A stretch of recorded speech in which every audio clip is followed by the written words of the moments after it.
C'est des bruits de pas qui semblent être courir.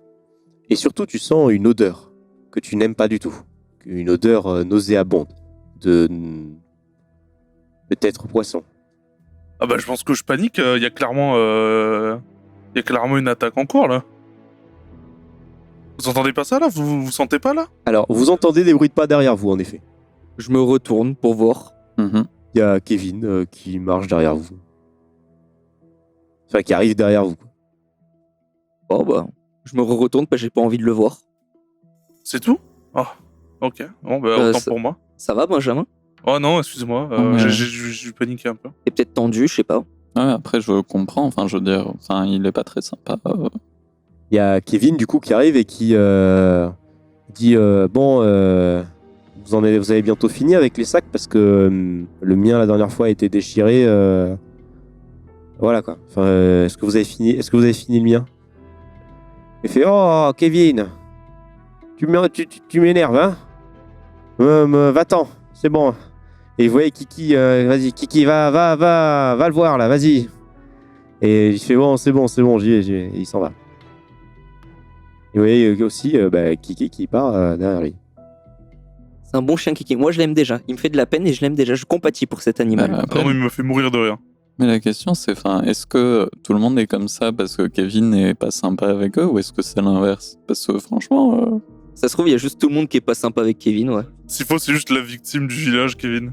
Pierre vous explique que Kevin n'est pas très apprécié, mais il est, enfin comment dire, Nécessaire. il est nécessaire, mais même s'il est énervant, il est quand même sympathique.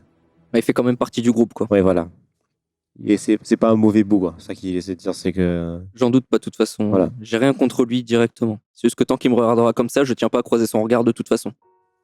vous sortez de chez Madame Chouvet. Vous êtes combien dans cet endroit? 6 Oh, ça fait un petit beau monde quand même. Hein. plus 7 avec Kiki. Bon, ça va. Ça va. Vous sortez et vous entrez dans une autre pièce. Pierre vous amène voir Maxime. Maxime Laure, 35 ans. Maxime, il explique que c'est lui qui s'occupe de la réparation et de la création d'objets, d'outils en tout genre. C'est aussi lui qui s'occupe de réparer des petites bêtises qui se passent dans le camp. C'est un peu l'homme à tout faire au niveau réparation. Vous arrivez et vous voyez qu'en fait, il est concentré sur quelque chose d'assez minutieux et il est surpris. Parce que Pierre vient le voir. Et Maxime, j'ai les 3 jeunes qui sont avec moi, dont je t'ai parlé. Il se retourne et vous voyez que il a l'air un peu brut. C'est une armoire. Enfin, une armoire. Il est pas très grand, mais il est très volumineux. Assez musclé. Il est très dans le... Comment dire d'accord. Ouais. C'est très direct. Il a pas trop la causette. Pierre vous explique son utilité. Pourquoi il est là. Il a l'air un peu méchant, mais c'est juste sa façon d'être. N'ayez pas peur. Même s'il est un peu direct, on va dire.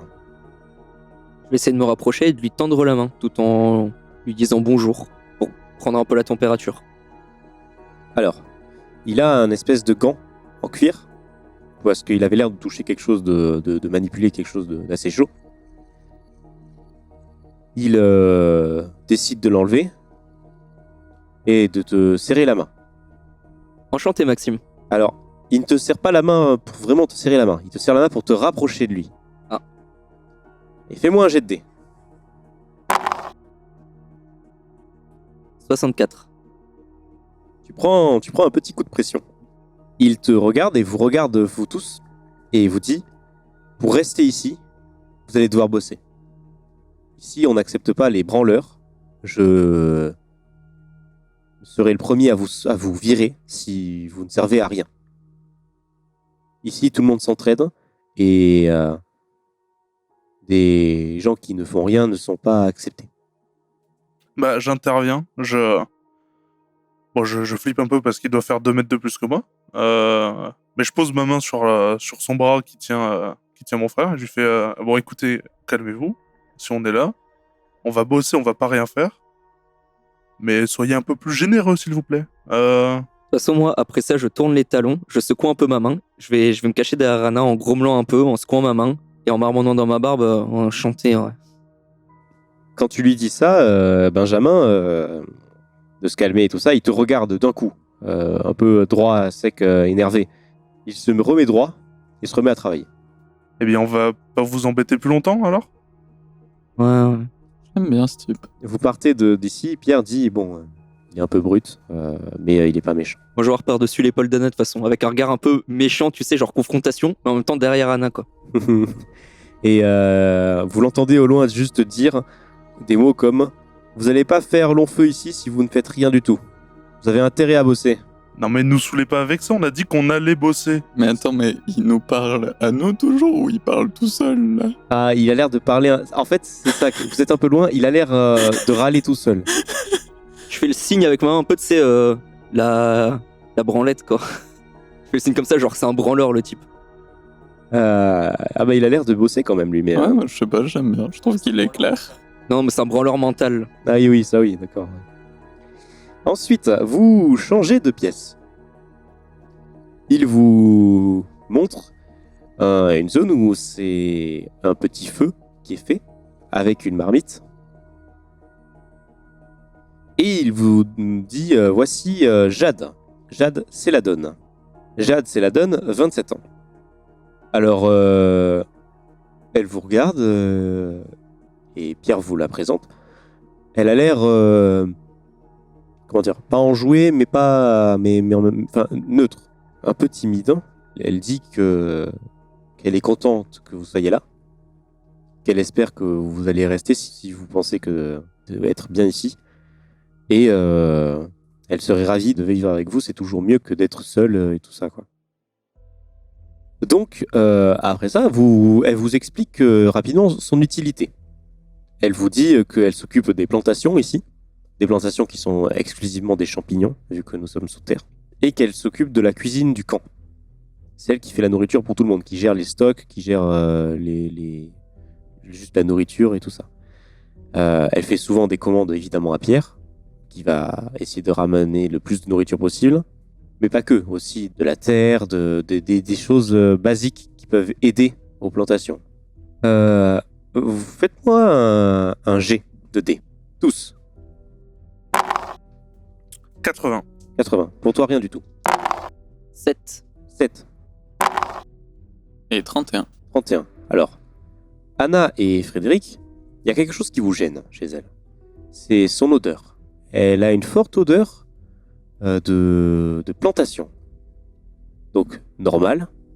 Mais c'est vraiment c'est accroché à elle, quoi. C'est vraiment... elles sent l'herbe, le gazon, ou même une odeur que vous avez jamais encore sentie, une odeur vraiment spécifique, et que vous ne sauriez pas décrire, mais qui reste naturelle. C'est la drogue. C'est pour ça, c'est ce à quoi je pensais au début quand elle a dit que c'était bizarre. Et si c'est naturel. Bah, en théorie... Après, les algues, c'est des plantes, mais bon. Enfin, Oui, non, bah oui. Vous avez jamais senti la drogue, vous avez jamais Ouais, dit c'est vrai. je vais mettre le nez dans la drogue pour essayer de la sentir. C'est vrai. Mais est-ce qu'on a déjà senti des algues? Alors oui, vous vous doutez Ok. que ça doit sentir forcément la mer. Ok. C'est pas une odeur d'algue. Alors une non, odeur un ce peu n'est pas iodée. ce n'est pas du tout une odeur de... Après, s'il faut, cette drogue sent pas l'algue et sent... Bon, bref. Ah bon, à voir, à voir. Mais Après, elle a très pas bien. l'air bizarre. Mais donc, c'est noté. Moi, j'aime bien les plantes. moi aussi. Ouais, mais l'odeur iodée de la mer, je suis moins fan. Hein. Non, mais justement, il n'y a pas là, donc ça va. Donc, il vous emmène voir la dernière personne du camp, qui s'appelle Théo Céladone, qui est du coup le mari de Jade Céladone, que vous venez de voir juste avant. Théo Céladone, qui a 28 ans. Une personne très gentille. Il vous accueille. Ah, c'est vous les jeunes que Pierre nous a présentés. Je suis très content de voir qu'il y ait des nouvelles personnes qui viennent nous voir. Et j'espère que vous allez rester, avec nous. Bon, on prend surtout la température pour l'instant et pour pas vous mentir, c'est assez tiède. Oui, bon, faut savoir. Bah, alors, j'imagine que vous avez vu Kevin l'idiot. Bon, on n'est pas méchant et surtout les gens vont s'habituer à vous aussi si vous restez. Ne vous en faites pas. C'est normal qu'au début il y ait un petit peu une petite tension ou un petit malaise, quoi. Donc il explique que lui, c'est la personne qui s'occupe de l'électricité ici.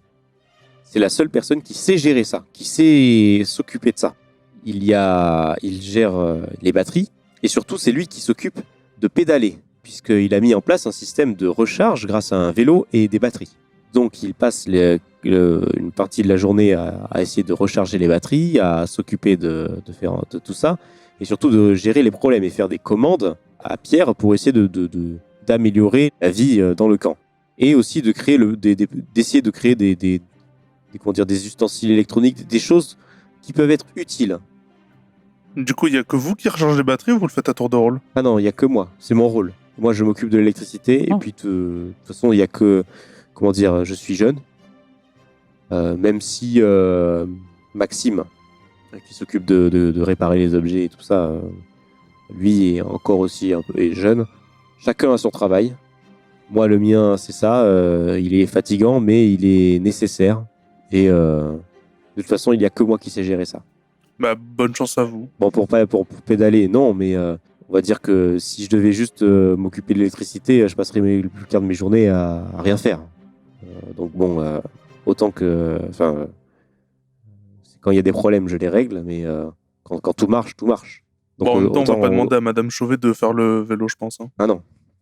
Ah, sûrement pas. Il y a moyen de voir votre installation Ah, il y est là, tu vois tout. Ah, ok, Tu très vois, bien. la pièce, c'est ça. C'est Ok. une pièce centrale et il y a des câbles qui partent un peu partout où ça va vers des lumières. Ok, moi je me montre assez intéressé du coup. Et vous y connaissez absolument rien du tout là-dedans. C'est vraiment... Mhm. Surtout que, vous n'avez pas eu de vie vraiment... comment dire ça s'est arrêté très vite. En plus, vous étiez dans la période où vraiment vous commenciez à vraiment découvrir la vie et tout ça. C'est un gros coup qui est arrivé au moment où au moment où vos parents sont morts, quoi. Moi, le seul truc que j'en connais, c'est que j'avais vu mon papa faire mon premier PC. Mais je comprenais pas trop comment ça marchait, donc... Essayez de faire genre, mais en effet, tu savais pas vraiment comment ça marchait. Oui, la carte graphique, oui. Mhm. Et pour finir, il vous montre la pièce où les gens dorment. Il y a plusieurs pièces. En fait, il y a plein de pièces. Il y a plein de couloirs très longs qui mènent à des pièces. Et il dit que tous les couloirs sont sécurisés. Tous les couloirs mènent dans les catacombes en général, sauf certains qui sont des cul-de-sac. Mais tout est sécurisé. Donc, faut pas avoir peur de dormir dans ces pièces qui sont reconverties en chambres pour le coup. Les pièges sonores. Oui, enfin, les avertisseurs sonores sont présents partout et vous allez les entendre. Tout est fait pour qu'il n'y ait aucun problème et qu'on entende tout. Donc, vous avez fait le tour du camp. Et le moment est venu pour Pierre, du coup, de vous poser la question en vous disant bon, moi, je ne me suis pas forcément présenté mon rôle, mais je pense que vous avez compris, je suis la personne qui m'occupe de gérer les ressources, de les ramener, de ramener le plus de matériaux possible et tout ça. Maintenant, la question se pose. Est-ce que vous décidez de rester avec nous? En tout cas, peut-être pour un temps. Peut-être pour voir si vous appréciez ou pas. Ou pas du tout. Si vous restez, évidemment, on vous assure de dormir dans des endroits, enfin, dans des conditions correctes. En effet, il y a des lits. Enfin, il y a des lits. Il y a plein de... Madame Chouvet, elle semble avoir fait beaucoup de lits au cas où. Si certains se cassent ou juste comme ça, ou sont trop abîmés. On vous promet des vêtements de bonne qualité qui peuvent être chauds ou justement plus frais quand il fait chaud à l'extérieur ou chaud dans les catacombes. Du coup, la nourriture. Et surtout, avoir un but, pas juste essayer de survivre. Et c'est avoir un but et communiquer avec des gens autres que vous. Je vais me poser un peu pour réfléchir. Moi, j'aimerais vous poser une question. Certes, vous avez besoin d'un seul d'entre nous pour venir vous accompagner, mais les autres, ils feront quoi en attendant? Les autres seront utiles dans le camp. Rien n'est éternel et rien ne dit que, certains postes ont besoin peut-être d'avoir un peu, même si tout semble bien fonctionner, certains postes, ils ont besoin d'aide un petit peu. Et puis, imaginons que, par exemple, Théo est un problème physique ou se prenne un coup de jus, ou je ne sais pas, je n'y connais pas grand-chose, mais qui a un accident, c'est la seule personne qui sait gérer l'électricité.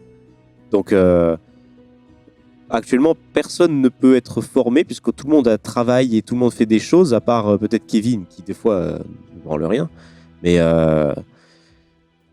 C'est quand même... on n'a pas trop envie de lui laisser cette responsabilité-là, on va dire. Parce que il tiendrait un peu tout le monde dans la paume de sa main. Ouais. J'aimerais me poser un peu pour réfléchir. Déjà, les dernières personnes qu'on avait croisées à l'extérieur, ça fait depuis combien de temps qu'on n'avait pas croisé quelqu'un avant de le croiser lui? Plusieurs mois. Plusieurs mois. Et c'était à quelle fréquence qu'on croisait des gens en général? Au début, beaucoup. Et au fur et à mesure des années, beaucoup moins. C'est vrai, ça devenait vraiment rare. Une fois, la deuxième année, c'était une personne tous les 3 mois. Et encore, plutôt tous les 4 mois. Quoi. Et c'était une personne. J'essayais de réfléchir à qu'est-ce qui ferait qu'il serait que Sisley qu'ils aient pas trouvé plus de personnes. Effectivement, s'il y a plus beaucoup de personnes vraiment... Mais écoutez, de toute façon, je pense qu'on va se disserter avant de vous donner notre décision de toute façon. Ouais, ok. Il n'y a pas de problème. Alors, si tu peux lui poser cette question-là ou pas? Je lui pose pas, c'était pour moi plutôt. D'accord, ok. Pour voir si c'était bizarre Alors, ou pas. il vous dit, d'accord, vous voulez en parler, il n'y a pas de problème, je vous laisse dans la pièce si vous voulez, ou vous voulez partir. Non, on va rester là, on va en discuter. Aucun problème. Il vous dit, il n'y a pas de problème. Si vous avez des questions, je suis disponible, ou n'importe qui dans le camp est disponible, sauf Kevin, n'allez pas le voir. C'est vraiment juste parce qu'il est chiant que vous êtes comme ça avec lui? Oui, Kevin est particulièrement chiant. Et surtout, vu comment il vous a parlé, je sais très bien c'est pas... Moi, j'aimerais bien que vous restiez. Et si je vous envoie à Kevin, il va vous dire, cassez-vous. Oui, bon, ok. Donc, je n'allais pas le voir. Juste. C'est pas prévu. De toute façon, je pense que même si on reste ici et qu'on décide de rester ici, je pense qu'on se démerdera pour pas le voir. C'est chaud quand même. Non, mais à force de rester là, il va finir par accepter, mais voilà, mais pas de problème. Donc il vous laisse tout seul. Ok, très bien. Déjà, si on reste, qui se dévouerait pour aller l'accompagner lui à l'extérieur déjà? Moi, je suis plutôt motivé pour... Honnêtement, si on se retrouve à passer plusieurs mois, plusieurs années, je sais pas combien de temps on va passer ici, si je me retrouve vraiment enfermé et que je sors pas, ça va pas être possible pour moi. Bon, après ça, on pourra toujours faire de temps en temps l'alternance, on va dire, mais... Alors pour les postes, pour l'instant, vous les savez pas. Vous savez pas que Pierre vous a dit qu'il aimerait bien, mais vous n'êtes pas sûr que ce soit ce qui est nécessaire actuellement. Oui, bien sûr, mais on en discute, on suppose. Et j'ai 17 ans, j'ai pas 9 ans. Je prendrai ma propre défense et j'argumenterai pour qu'il me laisse sortir avec Pierre. Écoute, si t'as envie de sortir, moi ça me dérange pas, je te dirais juste de faire gaffe. Et toi, Anna, t'aimerais faire quoi là dans le camp? Effectivement, il y a un côté où on a une très bonne expérience sur le... Enfin, je veux dire, c'est ce qu'on a fait le plus, de chercher des trucs. On a fait que ça tout le temps d'ailleurs. Enfin, mais j'avoue que je serais très intéressé de peut-être apprendre des choses d'autres personnes, je veux dire, préparer des trucs, toute cette installation électrique, ça a l'air... Enfin, je suis d'accord, l'installation électrique m'intéressait aussi, je voulais voir avec Théo, mais... Parce que, je veux dire... Je peux te laisser ça. Effectivement, enfin, quand bien même on déciderait de ne pas rester très longtemps, ou en tout cas d'être là que de manière temporaire, peut-être que c'était pas un truc auquel j'avais pensé avant, mais ça vaut peut-être la peine d'apprendre d'autres personnes de nouvelles compétences, quoi. Est-ce que vous êtes plus pour rester, du coup? Moi, je suis pas plus pour rester ou partir, mais dans l'optique où on resterait, vous avez mon opinion. Je suis pour qu'on reste vigilant dans un premier temps, parce que, enfin, tout porte à croire qu'il n'y a pas de raison, mais on sait jamais. On peut toujours faire une espèce de période d'essai. Ouais. Si ça nous convient, tant mieux. Si ça nous convient pas, on part. On se dit... Je pense que 1 mois, ça me semble correct. Ok. Qu'est-ce que t'en penses, Fred? Moi, ça me va. Très bien. Donc Pierre finissez par aller voir Pierre qui se trouve pas du tout très loin.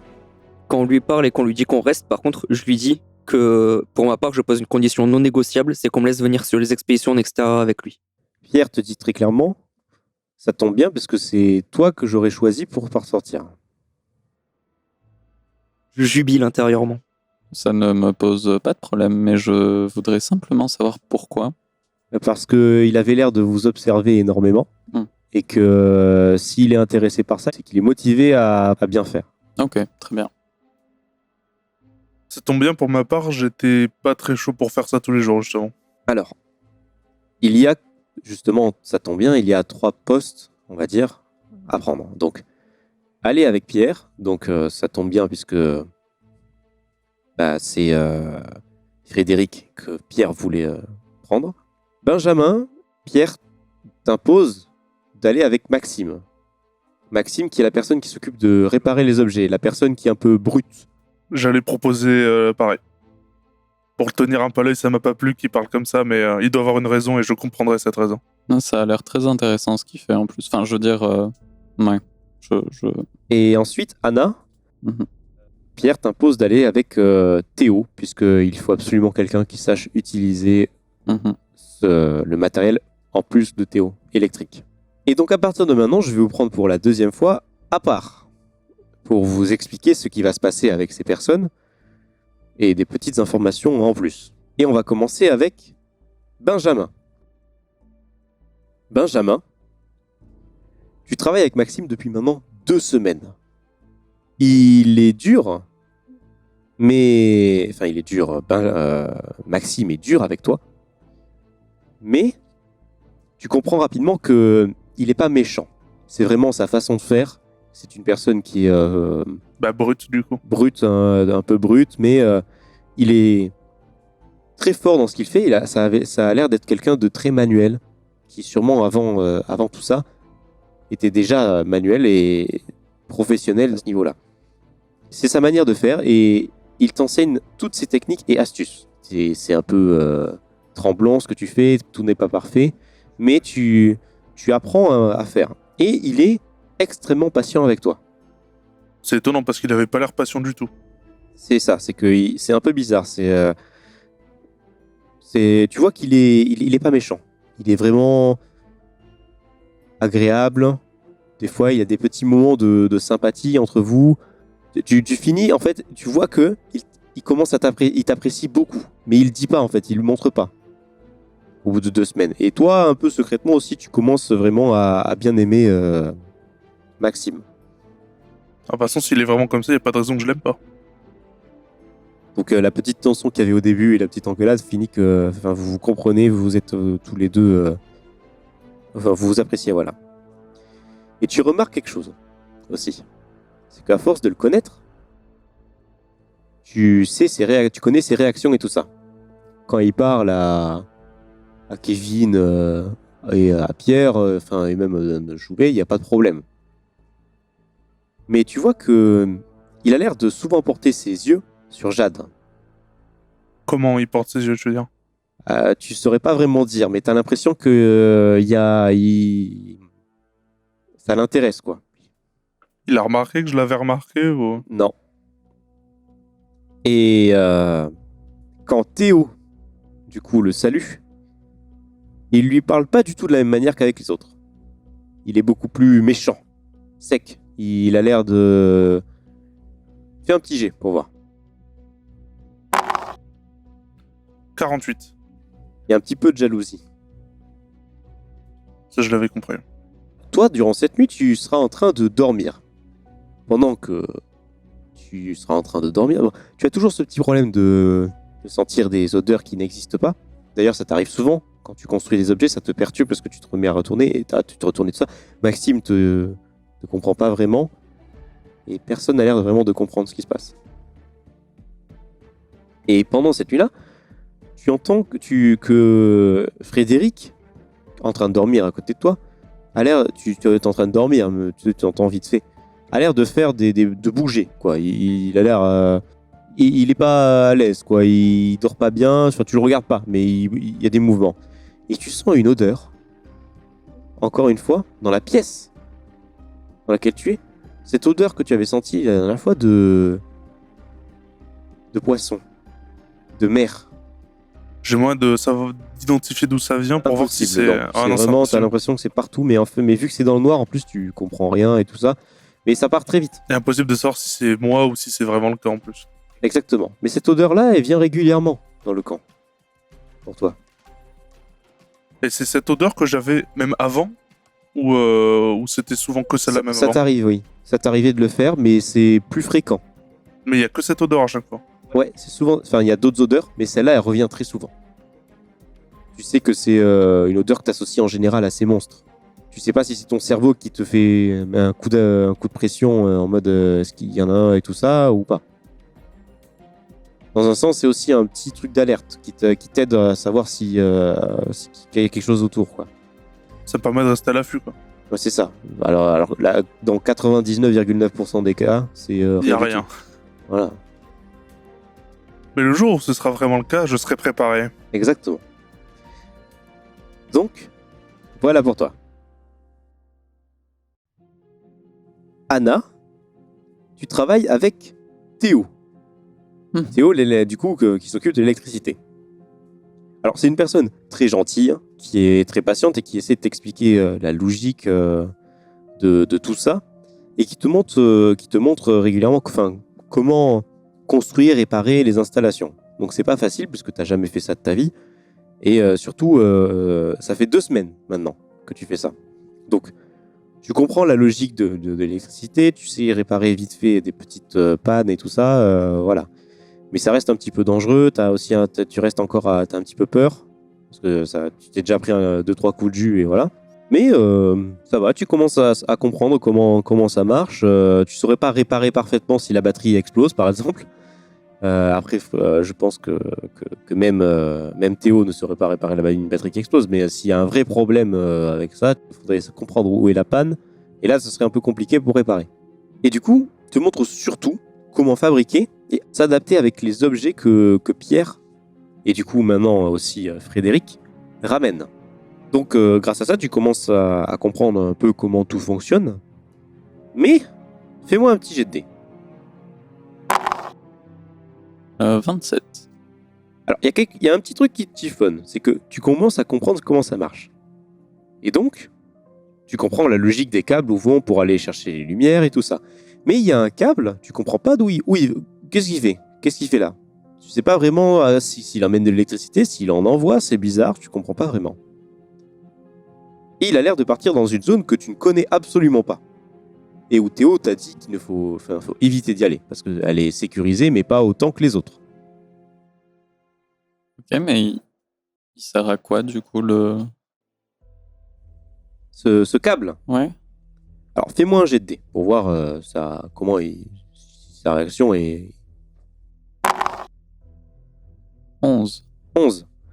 Il t'expliquera que au bout, il y a différents appareils qui sont complètement hors service. Il a essayé de les réparer, d'utiliser ces différents appareils qui peuvent être utiles, mais il s'éloigne de la zone pour éviter que s'il y a un problème, comme par exemple que ça prenne feu, que ça explose et tout ça, que le camp soit en danger au niveau du feu, et si ça explose, qu'on entende clairement d'où vient l'explosion. Et c'est ça qui t'explique. Tu vois que bon, c'est un peu bancal, quoi. Il a l'air d'avoir déjà réfléchi à ça, mais il y a un truc qui gêne. Il est pas parfaitement clair. Ok, je n'appuierai pas plus sur le sujet, mais j'en prends note. Voilà.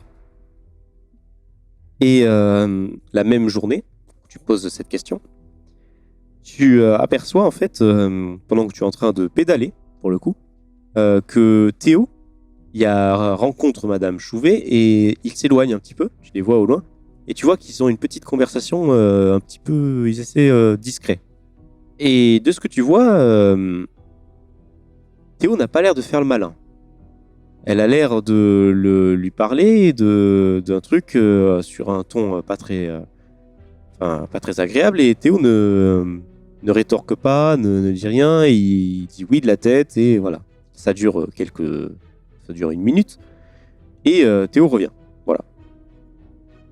Mais air normal, pas de problème. Tout va bien. Ça arrive régulièrement, des conversations avec Madame Chouvet. Mais là, elle était un peu... c'est souvent un petit peu... voilà quoi. Mais là, c'était quand même un peu plus fort.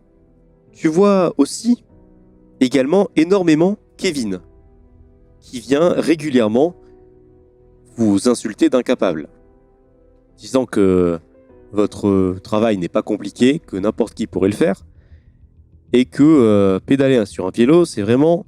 Il n'y a rien de plus simple. Et il se plaint en disant, avec tout ce que vous faites, et en plus maintenant que vous êtes deux, pourquoi est-ce que les batteries se vident aussi vite?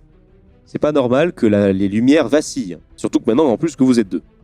Et ils vous menacent tous les deux en vous disant que vous ne méritez pas d'être ici. Vous êtes... Enfin, voilà.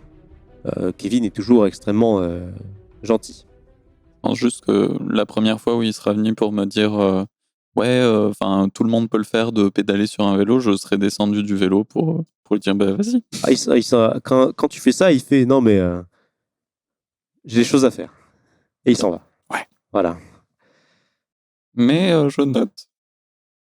Et juste, si jamais, moi je me montrerai très intéressé aussi par les autres postes, mais sur les temps où je pourrais m'y consacrer, de voir un peu comment tout fonctionne. Alors tout est bien géré, mais vu que en fait ils sont très occupés avec les postes principaux, à part la cuisine. Bon, la cuisine et la gestion de des cultures, ça c'est les cultures, je serais très intéressé de voir comment elle s'y prend, tout ça. Pour l'instant, ça fait 2 semaines et ils ont expliqué, Pierre vous a expliqué que ils aimeraient bien que vous soyez assez efficace. Du coup, 1 mois avec chacun des personnes à tourner, ce serait le mieux pour pouvoir comprendre tout et que après ça, vous puissiez faire absolument tout et n'importe quoi.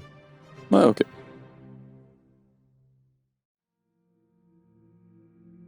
Frédéric, avec Pierre, vous êtes plutôt efficace. Surtout maintenant où vous ramenez beaucoup plus de provisions et de matériel. Ça fait 2 semaines que tu es maintenant avec lui en train de ramener des matériels, de faire tout et n'importe quoi. Vous ramenez beaucoup plus, vous êtes beaucoup plus efficace et le camp est content. Même Kevin est content. Et tu profites donc de tout ça, de sortir régulièrement, pour mettre la main régulièrement sur de l'algue libératrice. Tu es à présent gros consommateur de cette algue.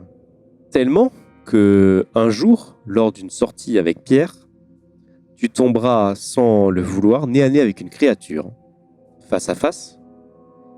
Évidemment, tu seras tétanisé puisqu'elle est sortie de nulle part. Sauf que elle t'observera et continuera son chemin.